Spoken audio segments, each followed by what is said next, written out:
बूढ़े पति पत्नी की दुख भरी कहानी। मेरा नाम मुकेश है। मुझे गांव के घर से काफ़ी दूर बड़ी सिटी में नई नौकरी मिली थी।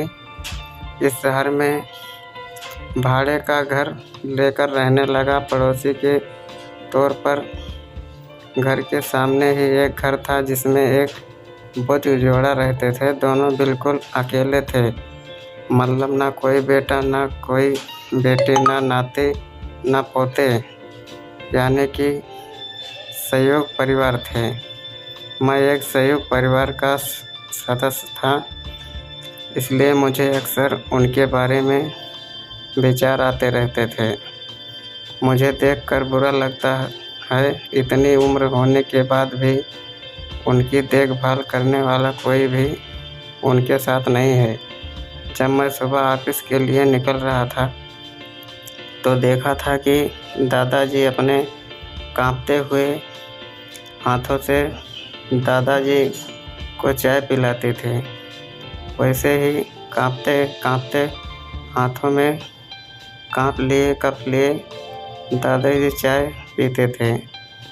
वहाँ पर रहते हुए कुछ दिन होने के बाद मुझे पता चला कि यह दोनों मिलकर के धीरे धीरे घर के सारे काम करते थे। कोई भी उनकी जाकर बात नहीं करता था। इतनी दिनों के मैंने उनकी आवाज़ तक नहीं सुनी थी। जब मैं शाम को ऑफिस से घर आता था तब दोनों को घर के आंगन में बैठे पाता था और उन दोनों के ही चेहरे पर थकान साफ साफ पड़ जाता था। मेरा मन कई बार करता कि उससे जाकर बात करूं, लेकिन फिर किसी वजह से मेरा पाँव वहीं पर थक जाता था। जब जब उन्हें देखता था मुझे मेरे दादा दादी की बहुत याद आती और मैं घर पर फ़ोन लगाकर उससे बात कर लिया करता। एक सड़क जब मुझे ऑफिस में छुट्टी थी तो मैंने देखा दादी जी काम कर रहे थे, लेकिन उन्हें रोज़ की पच आज काम करने में कुछ ज़्यादा ही तकलीफ़ हो रही थी। मैंने उनके पास जाकर पूछा कि दादाजी, आपकी तबीयत ठीक है ना? क्या मैं आपकी कोई मदद कर सकता हूँ? उन्होंने प्रतिक्रिया नहीं दी। मैंने दोबारा उससे पूछा, बताइए दादाजी, मैं क्या करूँ आपके लिए? उन्होंने फिर भी कोई उत्तर नहीं दिया। मुझे काफ़ी आश्चर्य हुआ। कुछ मिनटों के बाद दादाजी कहाँ आए, वह भी कुछ नहीं बोले।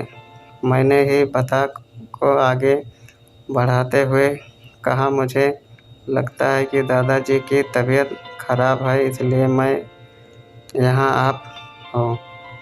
मैं आपकी मदद करना चाहता हूँ। बताइए मैं कैसे आपकी मदद कर सकता हूँ? दादाजी इशारों से मुझसे बात करने लगे। उन्होंने इशारों से मुझे बताया कि दादी जी सुनो और बोलो ना करती।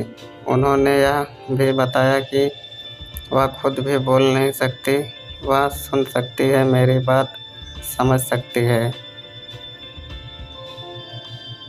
उन्होंने इशारों से दादाजी से कुछ कहा और दादाजी ने मेरी तरफ देखा और मेरे माथे पर हाथ फेरा और उन्हें दोनों की तरफ देखते ही रहे और न जाने कब मेरे आँखों से आंसू आने लगे। उस दिन के बाद जब जब मुझे समय मिलता है उनके पास चला जाता हूँ। वहाँ मुझे पर बहुत प्यार बरसाते। अब तो मुझे उनके इशारे की मीठी भाषा भी बहुत अच्छी से समझ में आने लगी थी। एक दिन मैंने दादाजी से पूछा कि वहाँ अकेले क्यों रहते हो? क्या उन्हें कोई औलाद नहीं है? दादाजी ने दादी को इशारे से समझाया कि मैंने उनसे क्या पूछा।